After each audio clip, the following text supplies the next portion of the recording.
So today I want to take you on a journey through one of the most masterful, most intricate arguments ever put to paper. We're diving into the ancient text known as the Book of Hebrews.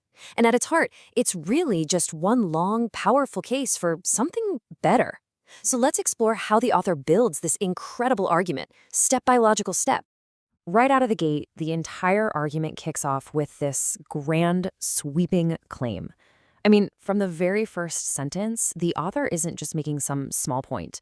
No, they are setting the stage for a massive shift in how God communicates with humanity.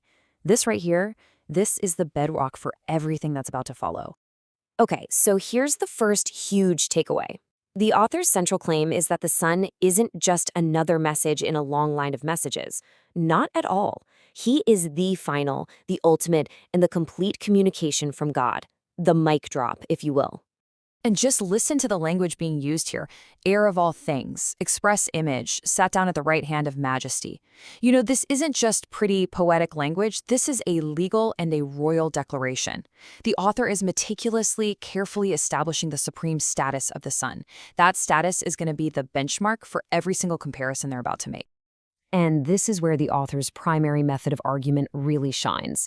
To prove the Son's supremacy, they use this brilliant series of better-than comparisons. And they start with figures that the original audience held in the absolute highest esteem, angels and, of course, Moses. This slide just lays it out so clearly, right? On one side, you have angels. Yeah, they're powerful messengers of God's law, but ultimately they're described as ministering spirits. But then on the other side, you have the Son. He's not a messenger, he's called Son. He isn't just serving, he's worshipped by the angels, and he has an eternal throne. A clear, undeniable hierarchy is being built right before our eyes. And the argument just keeps building from there. Next up is Moses. I mean, for the original audience, he was the greatest prophet, the lawgiver himself. But look at this subtle, powerful distinction being made. Moses was a faithful servant in God's house. Christ, though, is the son over the house. In fact, he's the one who built the house. It's the difference between being a part of the structure and being the heir who owns the whole thing. So, having established that the Son is superior to prophets and angels, the author now tackles the most complex part of the argument, the priesthood. And this is where the logic gets truly revolutionary, introducing a brand new and totally superior priestly order. Now, this was a huge problem. Everybody knew the high priesthood was exclusively for the descendants of Levi. Jesus was from the tribe of Judah. So, how could he possibly be a priest? The author finds this brilliant answer by reaching way back into Scripture to a mysterious, almost forgotten figure. So, who is this guy, Melchizedek? He shows up briefly, hundreds of years before the Levitical priesthood was even a thing. And the key to the whole argument is how he's described. No recorded beginning, no recorded end. He basically exists outside the normal system of lineage and time, which makes his priesthood eternal. And this chart just nails the contrast, doesn't it? The old priesthood, the one based on law and who your father was, it was temporary. Priests were mortal. They died. They even had to offer sacrifices for their own sins first. But this new priesthood, the author argues, is based on an eternal order. It's permanent. It's perfect. And it was established not by human law, but by a divine oath. It just makes sense, right? A better priest from a better order must, logically, offer a better sacrifice and establish a better covenant. The argument now shifts from the person of the priest to the work of the priest.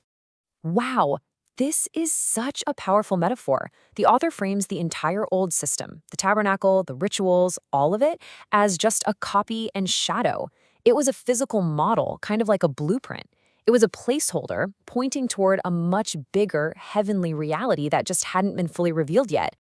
Just think about the old system's biggest, holiest day. It was this repetitive cycle. Every year, a reminder of sin. Every year, a temporary fix.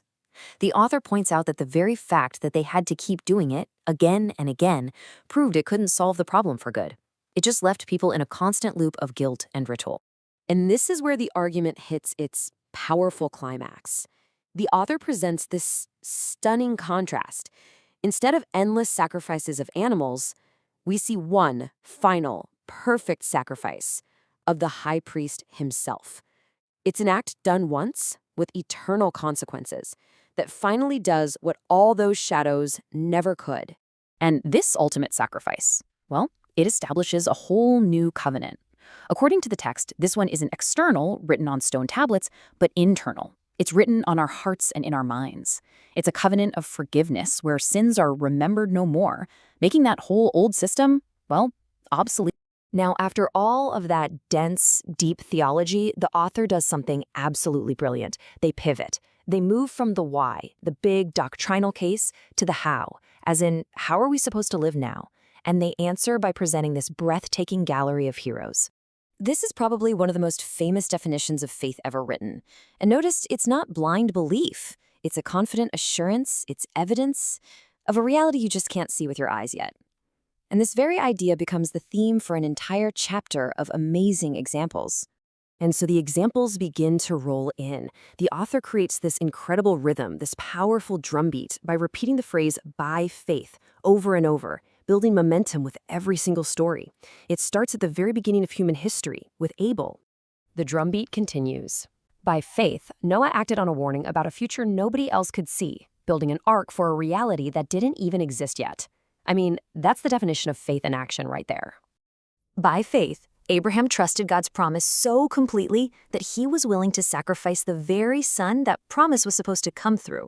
Talk about the ultimate act of trust. And by faith, Moses, the same guy who was shown to be lesser than Christ, is now brought back as this heroic model of faith, choosing a future reward over instant gratification. But see, all of these stories, this great cloud of witnesses, they aren't just there for us to admire from a distance. They serve a purpose. The entire argument now comes to its practical, actionable conclusion. And this is it, the final call to action. The author is basically saying, because you are surrounded by these amazing examples from the past, and because you have Jesus as the ultimate example and goal, run. Run your own race and run it with endurance. All that history of faith is now your sharing section. And so this masterful argument concludes by turning the question back on us. In light of a better revelation, a better priest, a better sacrifice, and this huge cloud of witnesses cheering you on, what does it mean for you today to run your race with endurance?